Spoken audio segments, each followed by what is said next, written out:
Quran surah 2 Al-Baqarah ayat 168. Sebelum dilihat saya mau tanya dulu. Kalau hati gelisah berdampak tidak pada fisik? Pada akal? Oke, karena itu hati-hati. Yang tidak pernah ibadah pasti akan berdampak pada akal juga pada fisiknya. Terakhir sekarang masalah fisik. Quran surah 2 Al-Baqarah ayat 168.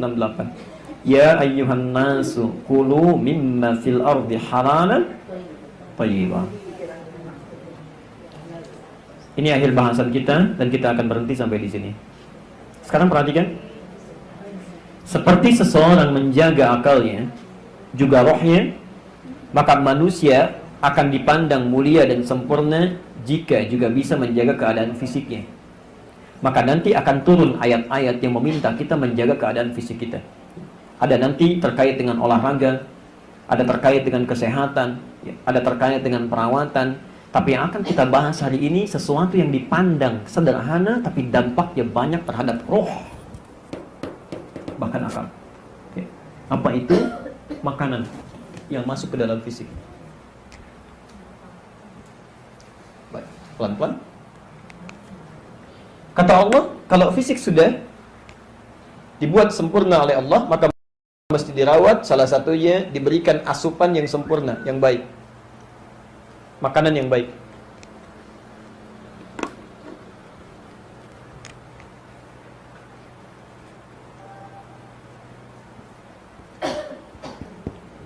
Pelan-pelan. Seorang yang tidak makan, ya, fisiknya bisa sakit, lemah, sakit, bahkan bisa meninggal, ya. Karena itu wajib hukumnya seorang yang hidup memelihara keadaan dirinya dengan makan makanan yang bisa menyehatkan. Sekarang perhatikan, aturannya 2. Saya percepat saja. Saya percepat.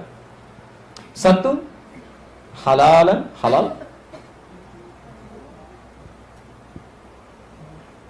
Halal. Yang kedua, tayyib. Tayyiban.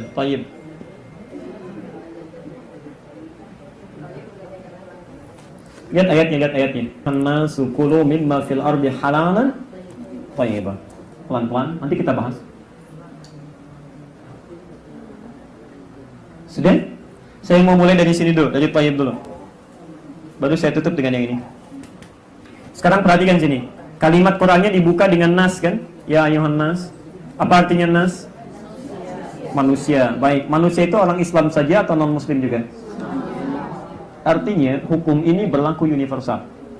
Walaupun ada non-muslim tidak mengamalkan perintah Quran ini, maka akan berdampak dalam hidupnya. Oke. Jangankan orang Islam, non-muslim kalau nggak makan itu bisa bahaya. Jelas ya?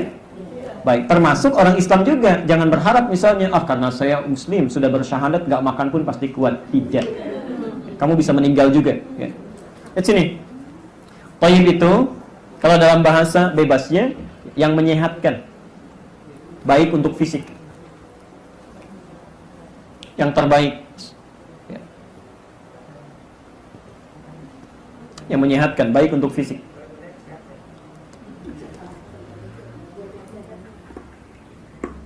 Perhatikan Bu ya, ada istilah-istilah di Quran. Saya harap ini kadang Ibu mungkin menganggapnya agak biasa untuk dicatat, tapi nanti setelah baca Quran Ibu akan temukan ternyata kesini maknanya gitu ya. Kalimat baik di Quran itu setidaknya ada beberapa macam, beberapa jenis ya. 1, ada yang disebut dengan tayyib. Tayyib itu baik secara fisikal. Jadi sehat ya, mata berfungsi melihat jelas, telinga mendengar dengan awas, ya kaki kuat, itu tayyib namanya. Tayyib. Tapi tidak semua orang yang sehat, maaf, itu punya sifat yang baik. Punya sifat yang baik. Kadang-kadang pakai dasi bagus ya, pakai jas, penampilannya bagus, sehat, tapi kok copet juga gitu, ya. Makanya tidak semua yang tayyib itu bisa bagus ya. Ada orang namanya tayyib 2 kali puasa, 2 kali lebaran dia nggak pulang-pulang. Ya. Tayyib.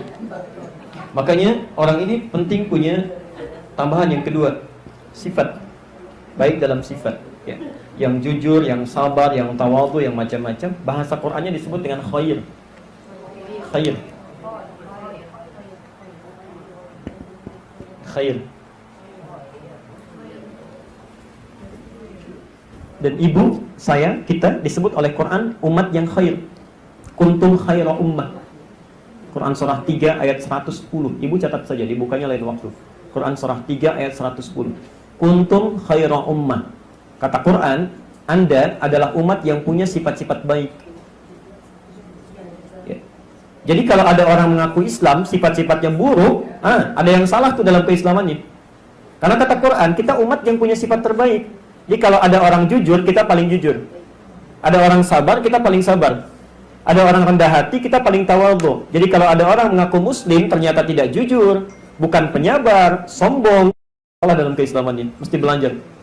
Nah, maksud saya, kalau ibu temukan ayat-ayat di Quran dibuka dengan kata khair atau diakhiri dengan kata ini, itu adalah latihan membuat kita untuk memaksimalkan sifat kebaikan. Jelas ya? Tapi kalau ibu menemukan kalimat thayyib, itu latihan bagi kita untuk menguatkan keadaan fisik, kesehatan fisik. Nah, ayat ini mengatakan kepada kita, kalau seseorang ingin sehat fisiknya, ingin baik, maka dia mesti makan makanan-makanan atau asupan-asupan yang berdampak baik bagi kesehatannya. Jelas ya? Baik, pelan-pelan dari vitaminnya, karbohidratnya, macam-macamnya. Ibu lebih tahu. Jadi kita nggak banyak bahas ini ya. Baik. Jadi kalaupun, rohnya bagus, ibadahnya rajin, hebat, tangannya memohon langsung dikabul, misal, tapi dia makan yang tidak baik, salah juga. Ada kiai misalnya punya uang 5.000 rupiah, halal, baik, dibelikan tehnya basi, sakit perut juga. Nggak berpengaruh ya, tetap. Baik.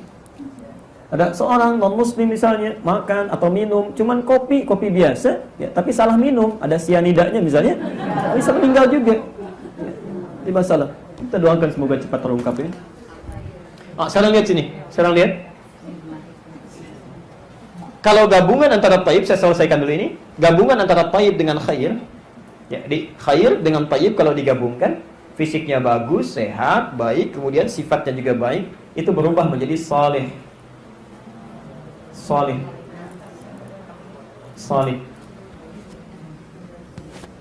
Makanya ibu kan selalu berdoa ya, ingin punya anak saleh, ya, cucu saleha. Saya belum pernah dengar sampai hari ini, ya Allah anugerahkan hamba anak yang taib, gak ada. Ya, atau keturunan yang khair, tidak ada, selalu soleh. Dan itu fitrah manusia. Fitrah. Yang nggak pernah sholat pun kalau ditanya, pasti pengen punya anak yang soleh. Karena sudah fitrahnya, fitrah kehidupannya. Dan itu dimintakan sejak dalam kandungan. Catat saja dalilnya, catat saja, dan tidak usah dibuka, nanti lain waktu. Kalau ibu ingin punya anak yang soleh, atau untuk cucu ke depan, kemudian hari, ada di Quran surah ke-7 ayat 189. Itu doa sejak dalam kandungan, menyiapkan anak soleh. Ayat 189, Quran surah 7 Al-A'raf ayat 189. Jelas?